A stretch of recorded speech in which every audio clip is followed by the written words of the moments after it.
যে এই লোকগুলো তো ডেইলি স্টার কি করলো? জিনিসটা প্রথম আলো। বাংলাদেশ এটা মানুষ হবে না, হ্যাঁ বাংলাদেশ এটা মানুষ হবে না, না না হবে না হবে না। এটা বর্বর বর্বর জাতি হিসেবে থাকবে সবসময়। এখন এখন আরো বেশি বড় করেছে। হুম। লেখাপড়া নাই কিছু নাই খালি আন্দোলন। খাইলে যুদ্ধ করা, আফগানিস্তান মানে ফেলাইতেছে দেশটারে। না আস্তে আস্তে হবে। আওয়ামী লীগ শোনেন আওয়ামী লীগ কি সাইডে দিব নাকি অনেক শোনেন অনেক আপনি পাহারা দিয়ে রাখবো তাই না। আওয়ামী লীগ ছাড়লো না, আবার আওয়ামী লীগের বিএনপি ছাড়লো না, সারাসারি না সারাসারি।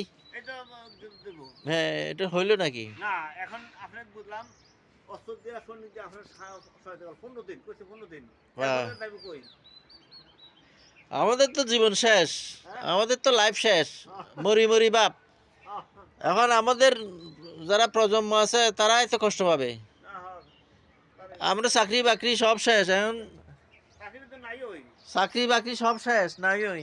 চাকরি তো নাই ওই আর এই যে বেতন বাড়াবো কইয়া কইয়া এই যে বাড়াইতেছে না।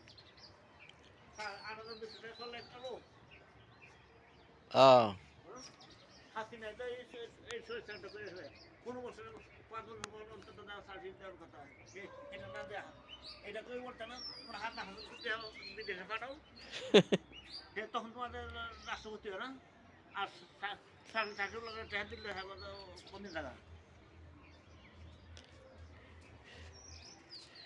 কি করবেন কন? না হাজার বিদেশে পাঠাতে সেটা সেটা ক্ষতি হয় না। হ্যাঁ চাকরি চাকরি লাগে টেহা দিলে দেশের অর্থনীতি মন হয়ে যাবে হ্যাঁ। না 8,200 টাকা এখন তো ইউনুসেরও পদত্যাগ চাই, ইউনুসের পদত্যাগ চাই, স্বরাষ্ট্রমন্ত্রীর পদত্যাগ চাই। কবে আপনি হ্যাঁ ইউনিটের পদ চাইছে হ্যাঁ। ভালো করছে।